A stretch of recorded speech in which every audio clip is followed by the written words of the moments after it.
Welcome back to Shameless Popery. I'm Joe Heschmeyer. What do we make of miracle claims? On the one hand, they're all over the Old and New Testament. On the other hand, I think as Christians it can be a little awkward. That's like, oh yeah, but miracles sound ridiculous to many modern people. And certainly to non-Christians, miracles can be a source of mockery and derision. Take, for instance, Richard Dawkins' book, The God Delusion, which he suggests that miracles are just something unsophisticated people believe in. In his words, he says, sophisticated theologians aside, and even they are happy to tell miracle stories to the unsophisticated in order to swell congregations. I suspect that alleged miracles provide the strongest reason many believers have for their faith. And miracles, by definition, violate the principles of science. Now let's unpack that. Is it true, number one, that miracles are just for the unsophisticated? Well, the rest of us are too smart for that. And number two, do miracles violate the principles of science? Whatever that means. That's what I want to explore today. But before we get there, I want to give Dawkins a little more time to make his case.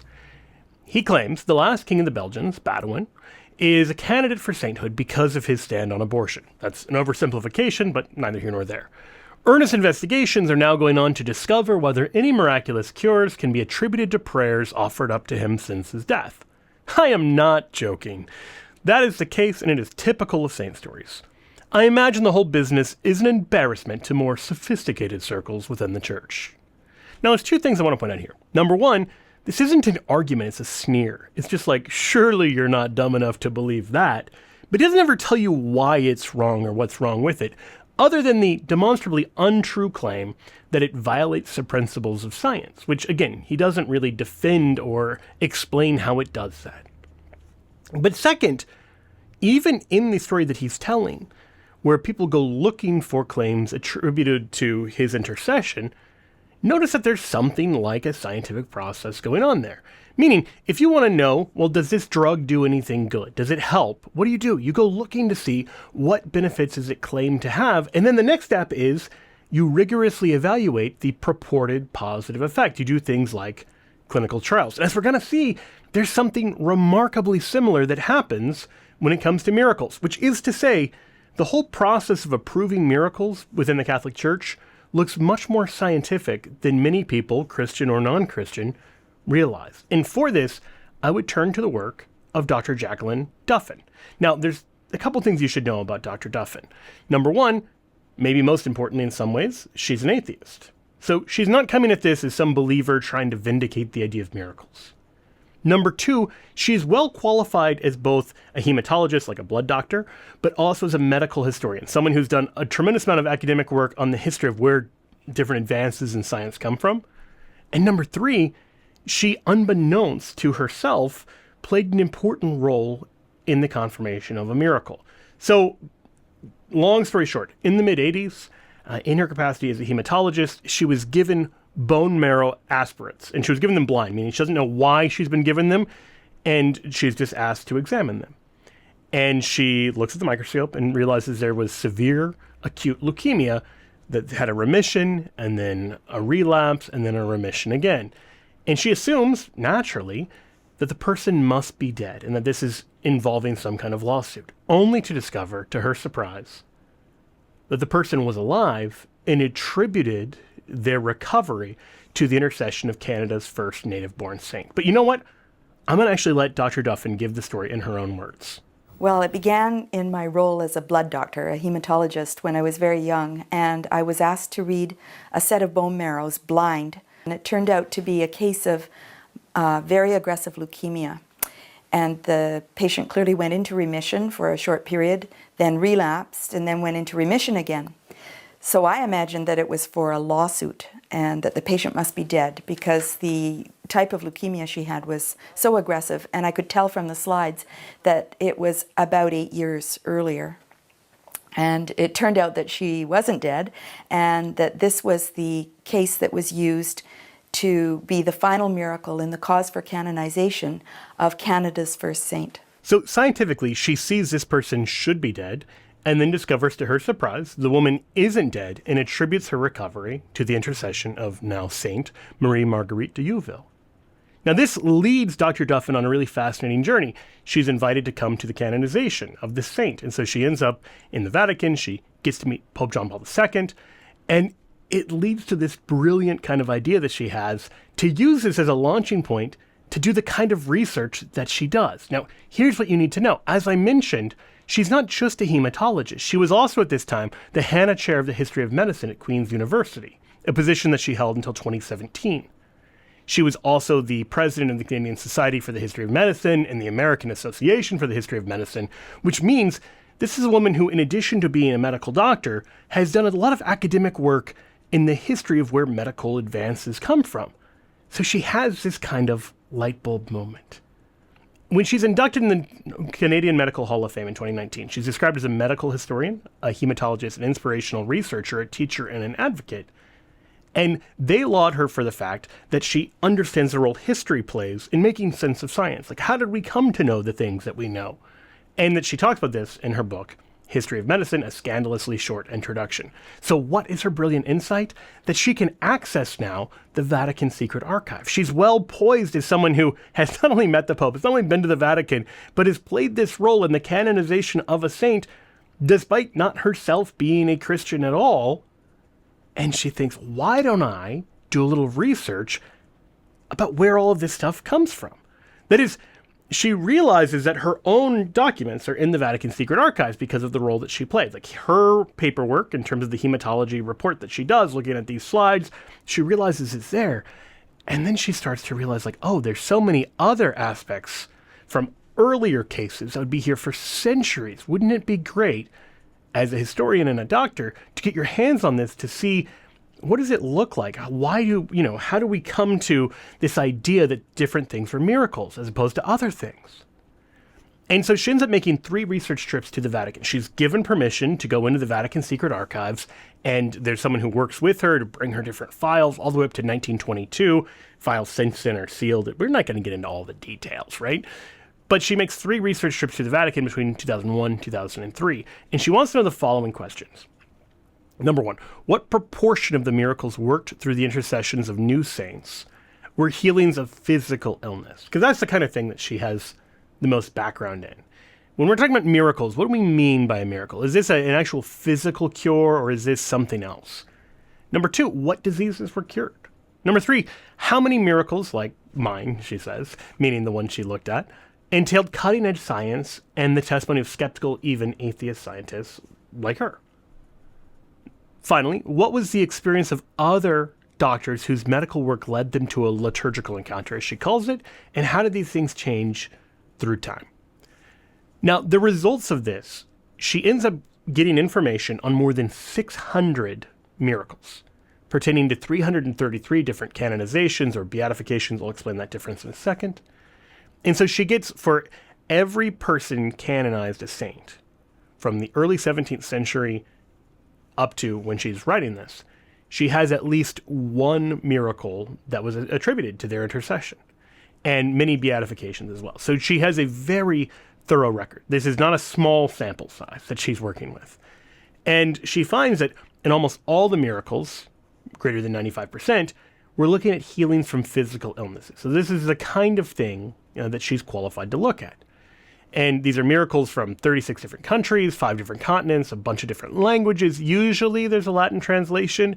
She's able to follow pretty well, especially when they're talking about the medical aspect, because again, in addition to being a historian, she's a doctor. What does she find?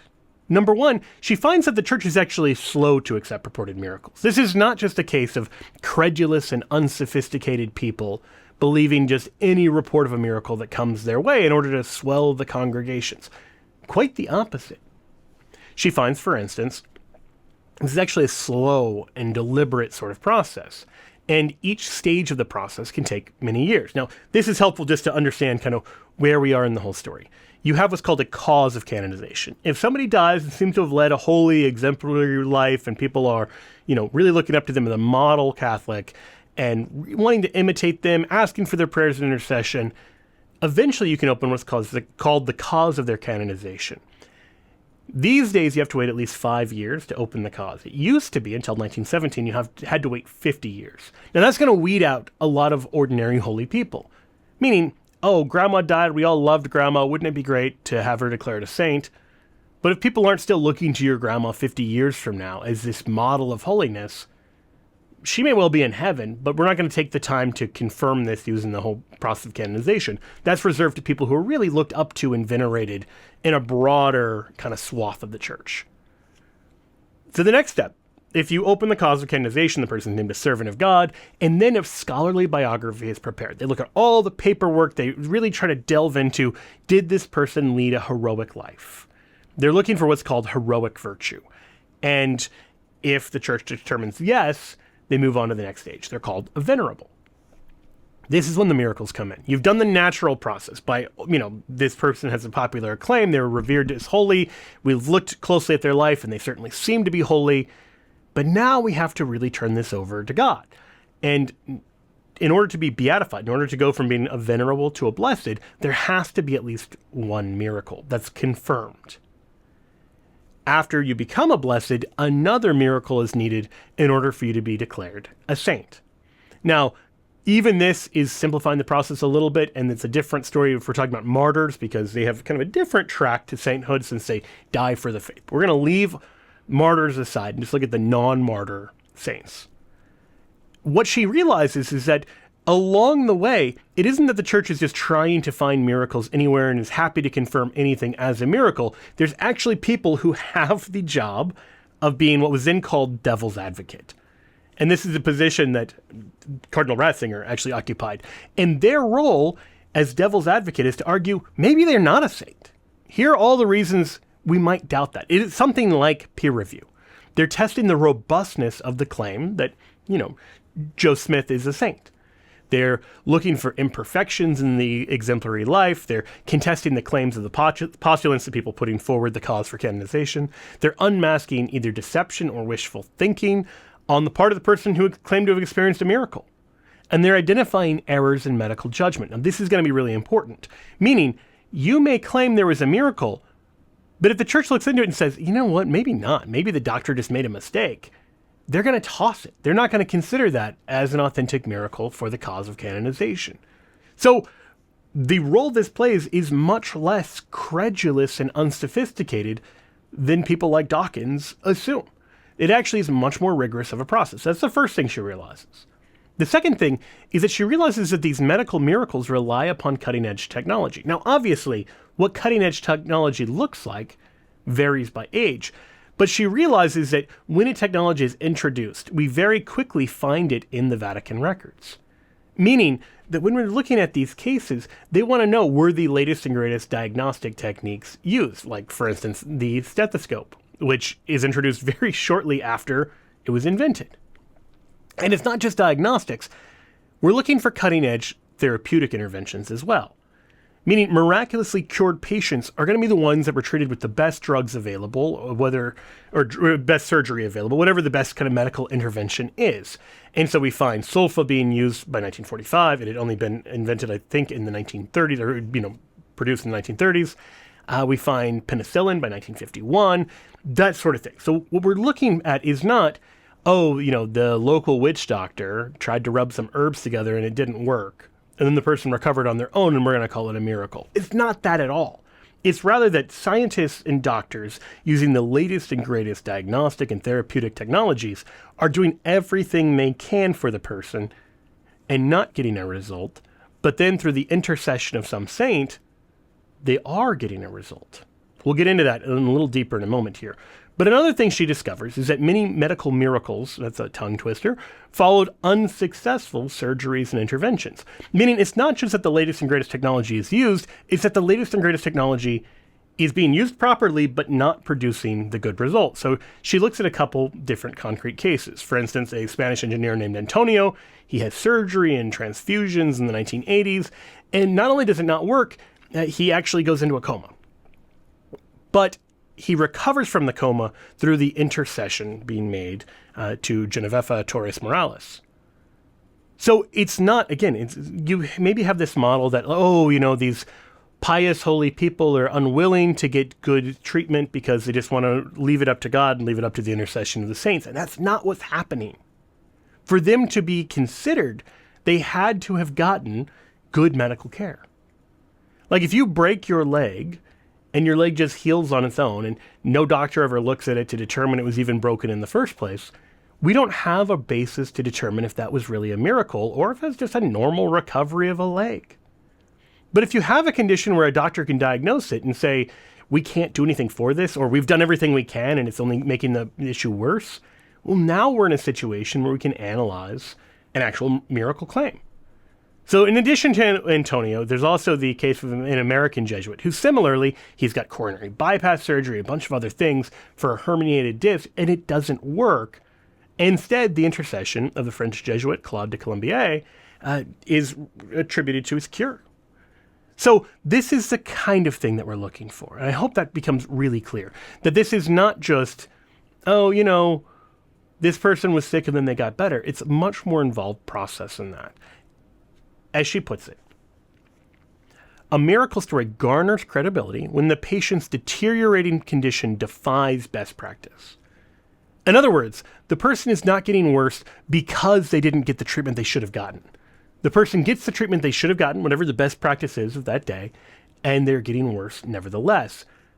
But to be in a position to qualify, best practice must have been given. Doctors and their up-to-date medicine are essential to the clerics. Like when the church is looking at this, they want to know, was this person treated at a natural level the way they're supposed to have been treated? That is a tricky and sometimes awkward question because it means the doctor is sort of on trial. So she gives the example of, for instance, in 1908, a Corsican doctor, a doctor from Corsica, who basically it comes out he didn't do everything that he should have. And as a result, with the benefit of hindsight, his 3 expert colleagues refused to believe that the nun's ailment, though grave, had been tuberculosis. He didn't do all of the steps he should have done to confirm that it was tuberculosis in the first place. And therefore, we don't know if she miraculously recovered from tuberculosis or if she was just misdiagnosed by the doctor. As a result, more evidence was needed. They refused to accept this as a miracle. All that is to say, there are probably a lot of miracles that the church is saying no to, not because we're just being cynical, but because we just can't say for sure if they were miraculous. They don't meet the kind of standards and the conditions we're looking for to determine if there was authentically a miracle here or not. And so if you haven't done the work you should do as a doctor in terms of the diagnosis and the treatment, we don't have the paperwork, we don't have the evidence to conclusively say this appears to be a miracle or not. That's one of the things Dr. Duffin finds. Another thing that she finds is that the medical miracles rely upon medical experts, regardless of religion. In other words, it's not just that Dr. Duffin is some strange anomaly as an atheist. It's that throughout the centuries, the church is turning to qualified doctors, or people who are reputed as qualified doctors, not turning to pious, faithful Catholics or people who are devout believers in miracles. That is not the question. As she puts it, she said, gradually, I began to understand the process cannot proceed without the testimony of a physician. The doctor need not believe in miracles. The doctor need not be a Roman Catholic, nor even a Christian. But the doctor must fill 2 absolutely essential roles. What are those roles? Number 1, the doctor has to be in a position to declare the prognosis hopeless, even with the best state-of-the-art kind of technology. So this is related to the fact that when a situation is bad enough that the person is they're going to die, there's nothing more you can do, you then call the family and tell them to summon the priest. So the doctor has to at some point basically wave the white flag and say, we've done everything we can. We cannot, using human, earthly, medical interventions, do anything more for this patient, and they are going to die. And so the doctor comes in, the priest comes in and gives last rites to the patient. And many of these miracle stories happen after that's been done. After last rites, what used to be called extreme unction is given. They do the anointing of the sick, they prepare the person for death, and then they have a miraculous recovery through the intercession of some saint. And as Dr. Duffin points out, no doctor, religious or otherwise, is going to lightly tell a person, oh, your family member is about to die. Go call the priest, have them perform last rites. Because, as she points out, it's a public admission of medical failure. You've said as a doctor, I can't do the thing you asked me to do. I can't restore the person to health. I can't treat them. I can't do anything for them. And that's not the kind of thing that a doctor is likely to take lightly. So the credibility resides on trust in the physician's acumen. In other words, the degree to which we take this seriously corresponds to how well we trust this doctor is qualified to say nothing more can be done for this patient. So what the church is looking for is not the holiest, most devout, most credulous doctor, the doctor most likely to believe in miracles, nothing like that. What we're looking for is a doctor who's qualified to say, this person is going to die and there's nothing else we can do. This is especially helpful if the treating physician is also an academic. This is someone who's, done work in this area, not just as a frontline doctor, but also done kind of, medical academic work, like Dr. Duffin herself, right? A doctor is a good witness, she says, not for being a good Catholic or even a believer in miracles, but for being demonstrably skilled in medical science. That we're looking for the best doctors. This is a much more scientific process than people realize. But the second thing we're looking for, she describes it as equally, if not more important to the recognition of a miracle, is to express surprise at the outcome.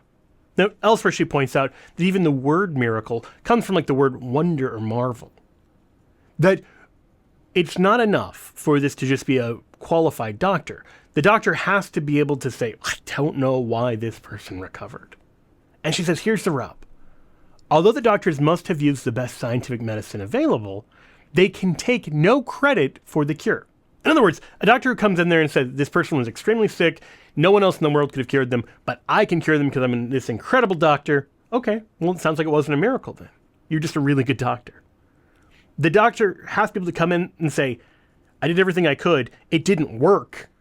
And then for reasons I can't explain, the person still got better on their own. Or, maybe not on their own. But not because of my intervention as a doctor. That's what they have to be able to say. She says, a religious miracle defies explanation by science. Now notice there's a big difference between that claim, that science can't explain the miraculous, and Dawkins' claim that miracles violate the principles of science. No, rather, miracles go beyond the merely scientific. That doesn't mean they're violating them. That just means that the entire world isn't explainable through the natural sciences. Now, anyone with half a brain should realize that. Whether you believe in miracles or not, there's all sorts of elements of human experience that fall outside the domain of science. This is why science isn't the only class we have in school. You're not going to explain poetry through science. You're not going to explain, human relations and love and all of this adequately through merely a scientific explanation.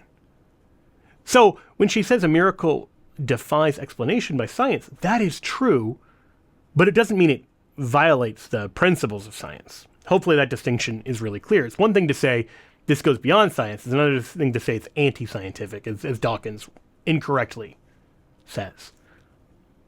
So notice there's this role where we have to say science cannot explain why this person is alive and not dead.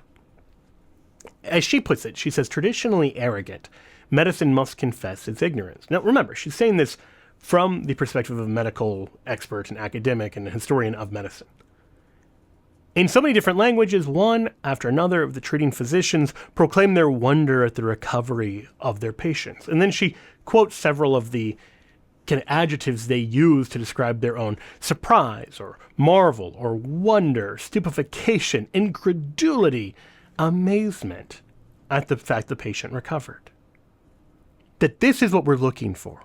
That doctors are stunned that this person is alive and not dead, that this person recovered instead of getting worse. There's another twist to this as well, which is that when you've got these, in many cases, non-believing doctors, you're going to have some who simply refuse to acknowledge that a miracle's occurred, because in their opinion, miracles never happen. Meaning, you're going to get some of the kind of Dawkins variety who are just dogmatically opposed to the idea of miracles. There are also going to be doctors who disagree with each other, like you'd find doctors disagreeing with each other in anything else, where they just read the same data in different ways. So what do we do in those kind of cases? Well, she says you find this phenomenon in the 19th century, late 19th century, where physicians, especially those who hadn't been involved in the original treatment, suspected patients of being hysterical. Now, if you're familiar with the idea of hysteria, it was the idea that women in particular had these kind of irrational things. So even the word hysteria comes from the same root of hysterectomy. The idea is women's physiology just makes them irrational. And so someone thinks they're sick, but it's just because they're delusional, or they think they recovered and it's because they're delusional. And so these other doctors who weren't involved in the original treatment look askew at the idea there'd been an actual treatment and say, well, probably more likely the patients just faked the cure. Now, this also means that they think the original physician must have made the wrong diagnosis. So you have that. Now, I want to point something out real quick here. Those doctors were wrong, right? Like, we now know hysteria is not a real thing.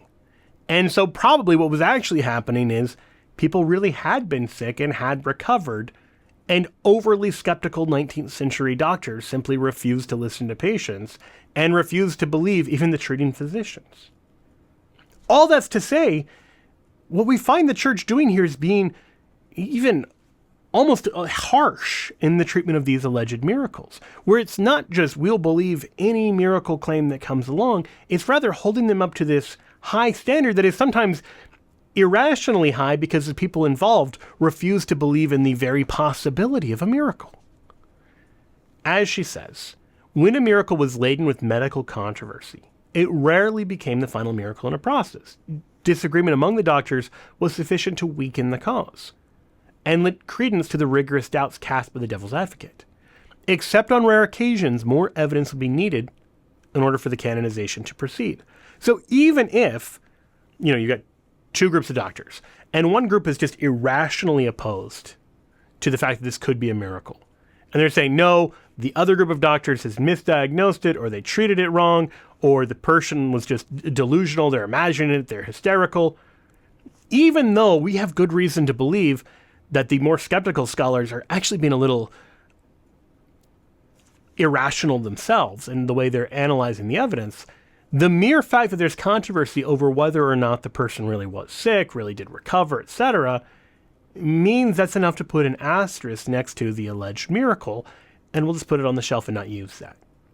We don't want to just take any old miracle claim that comes along. Even if an actual miracle occurred, we need something more than that, which is a pretty remarkable standard. Now, having said that, it is not required that the doctor says, yes, this was definitely a miracle. You're going to find some doctors who don't believe in miracles. What is required is that they can't explain scientifically how they recovered. If they can explain, if they can say, under these conditions, a person will naturally recover, or given this treatment, maybe that's what did it, well, that ends the miracle claim. Again, maybe a miracle did happen, but because there's a plausible natural explanation, we're not going to treat it as a miracle. It's been falsified, so to speak.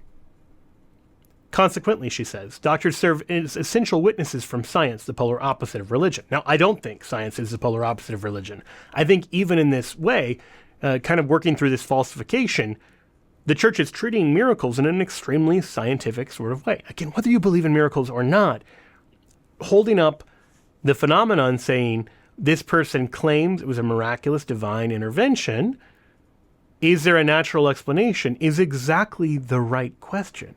And if there is a natural explanation, that doesn't actually prove the natural explanation is right and the supernatural one is wrong. But because there is enough reason to have what you might call reasonable doubt about it, we won't treat it as a miracle, even though it might be. So what you find over and over and over again, or what Duffin finds, and looking at centuries worth of cases, over and over and over again, miracles are being held to an extremely high standard, not the kind of low, credulous standard that people like Richard Dawkins imagine in their kind of sneering contempt. Okay, so that raises a question for at least me and maybe you. Given that there are literally hundreds of carefully researched miracle claims that there's no obvious scientific explanation how it's anything other than a miracle, despite, again, rigorously examining it and inviting people to offer some non-miraculous explanation, how is it that Dr. Duffin herself, or for that matter, anyone else, remains an atheist? Now, I want to listen to her claim, which I think is really fascinating, and then see what we make of that. The church would explain it saying that is the miraculous touch of God. You don't have a problem with that as a scientist? No, I don't have a problem with the miraculous touch of God as a scientist. I personally am an atheist. I don't believe in God. But if the patient believes that she prayed to someone who interceded with God on her behalf, and she has that explanation as a belief.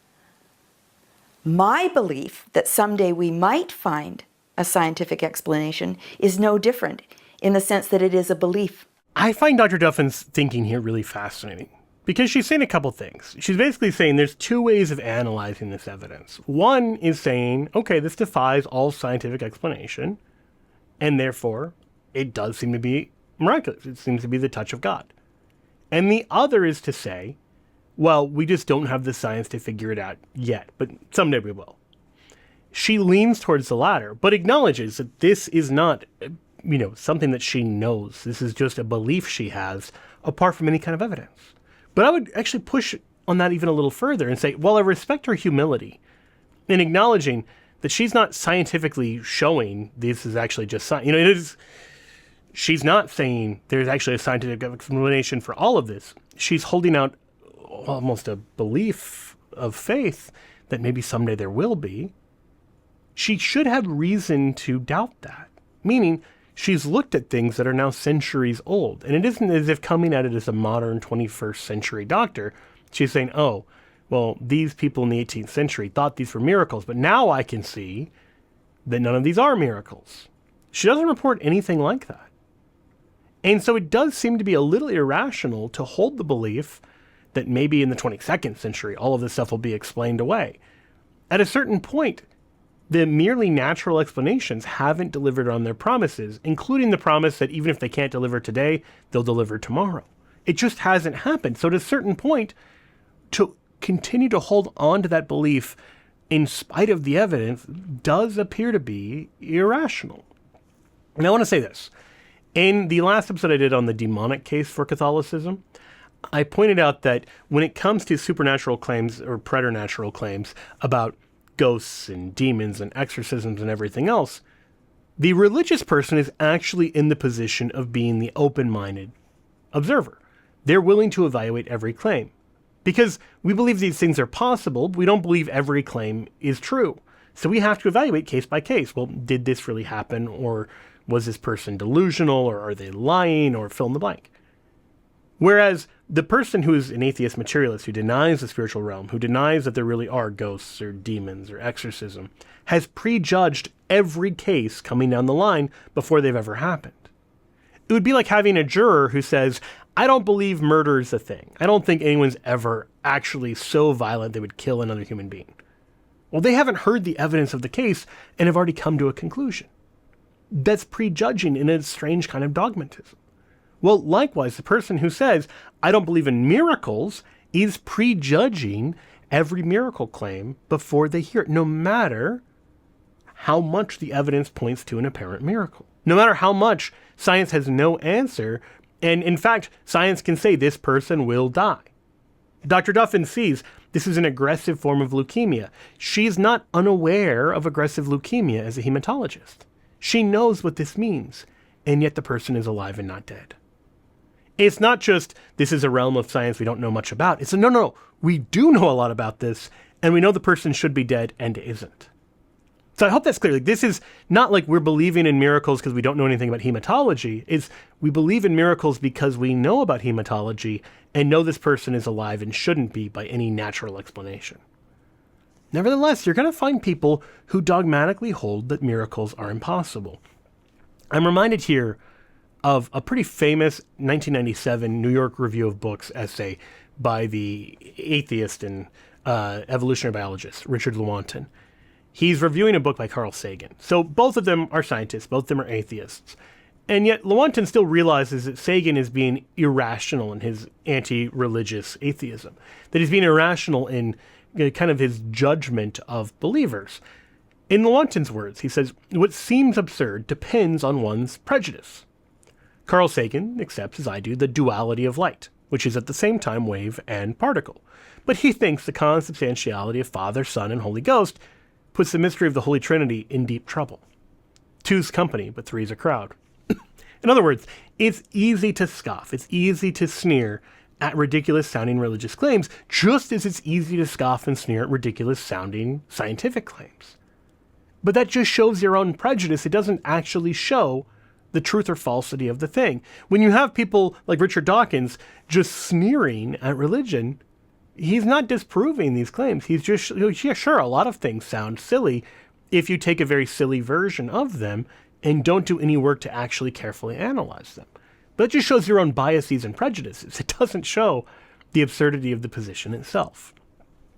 But Lewontin then says something really remarkable. He says, our willingness to accept scientific claims that are against common sense is the key to an understanding of the real struggle between science and the supernatural.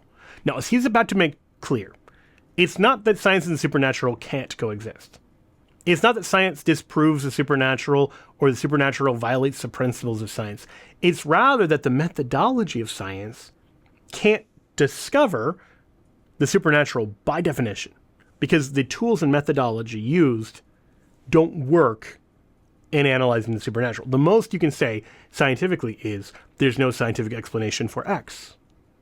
That then leads to the exact position we find ourselves in, where there are hundreds of cases where science can't explain it. Does that mean there's a miracle or not, right? Like that's the kind of question we find ourselves in. There's a group of scientists who are going to say, no, it must just be impossible. And Lewontin's going to say, you're not coming to that conclusion on the basis of the evidence. You're not coming to that conclusion because science requires that. You have a dogmatic commitment. That's what's actually going on here. In his words, he says, we take the side of science in spite of the patent absurdity of some of its constructs, in spite of its failure to fulfill many of its extravagant promises of health and life, in spite of the tolerance of the scientific community for unsubstantiated just-so stories, because we have a prior commitment, a commitment to materialism. So let's unpack what this means. Okay, first, it's not just that there's silly-sounding things in science, that's fine.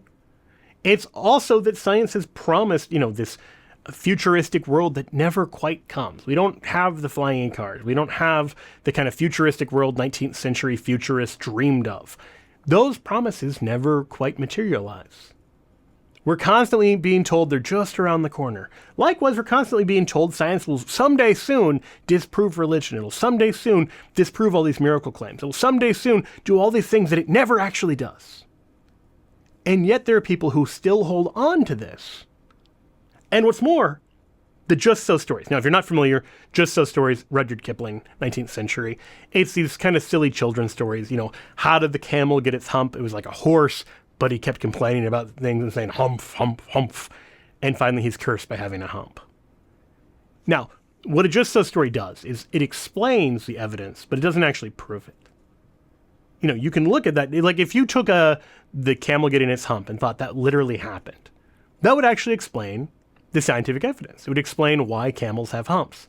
It's a quite silly explanation, but you're not getting there because you've proved it. You've just told a story that explains the evidence. I hope that distinction makes sense. The evidence didn't lead to a conclusion. You told the story about the evidence. What Lewontin points out, and I think many people don't realize, is a lot of science still works in this way. So if you say, why do I have a sense of beauty? Scientists can tell you a story.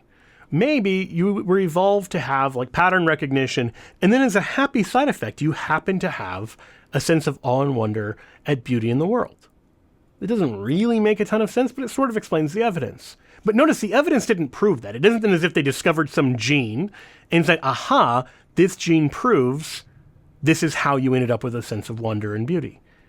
Maybe that's just around the corner, but we haven't found it yet. And it's been just around the corner for a long time. And instead of actual evidence, we just have a story. So in saying this, please make it very clear. I'm not knocking science at all. I'm knocking people who've turned science into something that it's not, who tell these stories and pretend that that's the same thing as science, who tell these stories and pretend that's the same thing as evidence. That's what I'm critiquing, and that's what Lewontin is critiquing, saying we settle for these stories not because this is where the best evidence leads, because it's not, but because we have this prior dogmatic commitment to materialism. What's materialism? Materialism is the idea that matter is all there is. So you reject the idea of any spiritual reality, angels, demons, God, you name it. So there's no preternatural, there's no supernatural. All there is nature, all there is matter. Science doesn't prove that. Science can't even in principle prove that, because science is only looking at the natural world. So expecting science to prove that would be like expecting a Latin American history course to teach you about astronomy. It's the wrong field. It's not the right, that's not the kind of thing that's ever going to discover the sort of principle that you're wondering about. If you're wondering, is there anything other than matter? That's not a scientific question. It's a good question, but that's not the kind of thing that the scientific method is designed to discover or is capable of discovering. As Lewontin puts it is not that the methods and institutions of science somehow compel us to accept a material explanation of the phenomenal world, but on the contrary, that we are forced by our a priori adherence to material causes to create an apparatus of investigation and a set of concepts that produce material explanations, no matter how counterintuitive, no matter how mystifying to the uninitiated. Put simply, it's not that the scientific method arrives on the scene and then proves that matter is all there is. It's rather that you have a group of scientists who are convinced that matter is all there is, using tools that can only find material causes. They haven't come to that as a conclusion. They've started with that as a set of blinders, because they're only willing to accept things that fall in this narrow category of material causes. And Lewontin goes on to say, moreover, that materialism is absolute, for we cannot allow a divine foot in the door. The eminent Kant scholar Louis Beck used to say that anyone who could believe in God could believe in anything. To appeal to an omnipotent deity is to allow that at any moment the regularities of nature may be ruptured, that miracles may happen. Think about it like this, though. In chess, this is a man-made system, you can do things like let your opponent take their move back. Now, the rules of chess don't allow them to take their move back once they've let go of the piece. But you could still say, that's fine. In this case, I know you didn't mean to move that one, or you made a mistake, and just as a gentleman, I'll let you take it back. Does it violate chess? Not really. It goes beyond the rules of chess. But it doesn't chess doesn't disprove the possibility that you can let your friend take a move back, because as a man-made system, you as a man can go beyond it. Well, likewise, if nature is a divine-made system, it's not shocking that God can interact and interfere and go beyond the rules in all sorts of ways that aren't predictable by the rules themselves. And so to treat the rules as if they're binding upon God, that he can't do anything about them, is actually itself quite irrational.